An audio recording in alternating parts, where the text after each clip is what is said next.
Une nuit, pendant les vacances d'hiver, où j'étais seul chez moi, je regardais la télévision dans notre salle de jeu, qui est beaucoup plus spacieuse que la salle de télévision. Il y a une porte à l'allée latérale de cette salle. J'étais sur le canapé, sous les couvertures.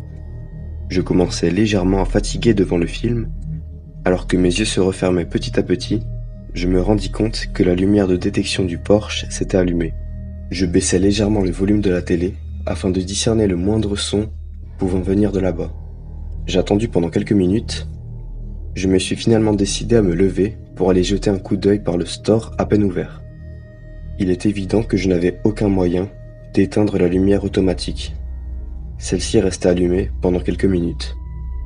Je pensais finalement qu'il s'agissait de la présence d'un raton laveur ou d'autre chose qui aurait pu déclencher la lumière. Je finis par me dire que personne n'était là et retournai m'asseoir devant la télévision. Et j'entendis soudainement un bruit sourd venant de l'extérieur. Tandis que la lumière de détection restait allumée, c'était la première fois que ce genre de choses m'arrivait. Je me sentais mal à l'aise. Il n'y avait qu'une seule explication rationnelle à cela. Quelqu'un se trouvait forcément sous mon porche. Je retournai de suite sur mon canapé. Je n'osais plus me lever, ni jeter un coup d'œil par la porte d'entrée, de peur d'apercevoir quelqu'un à l'extérieur. J'aperçus, en effet, au loin à travers les stores, une silhouette floue, faisant le tour de mon domicile, les bras le long du corps, prenant une démarche inhabituelle.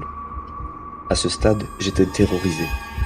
J'entendais mon cœur battre à travers mes tympans. Je me suis levé du canapé, aussi discrètement que possible, mais avant même de pénétrer dans la pièce opposée, quelqu'un frappa agressivement à la fenêtre de la salle à manger. Je n'osais pas aller plus loin. J'ai simplement menacé d'appeler la police.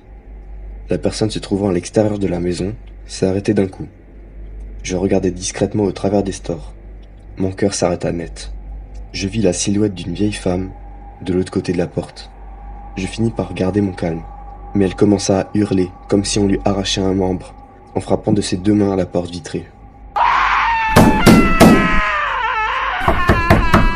Elle semblait dérangée et tentait de pénétrer dans la salle à manger. J'appelai de suite le 911. Ils m'ont confirmé entendre les coups durant mon appel.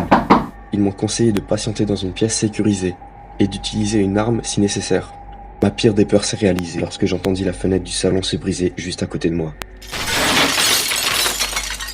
En constatant que la vieille femme se tenait à présent au milieu de mon salon.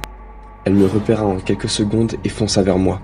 Je me mis à hurler comme une fillette fonçant jusqu'à la porte d'entrée. Je verrouillai la porte le plus rapidement possible.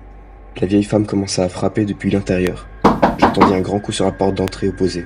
2 officiers de police sont rentrés par la porte brisée. Aussitôt les coups à la porte ont cessé. J'ai entendu une grande agitation à l'intérieur du salon. Je déverrouillai la porte d'entrée, puis m'y précipitai. J'aperçus les 2 officiers de police maintenir la femme avec précaution. Celle-ci me regarda froidement. Un regard que je n'oublierai jamais.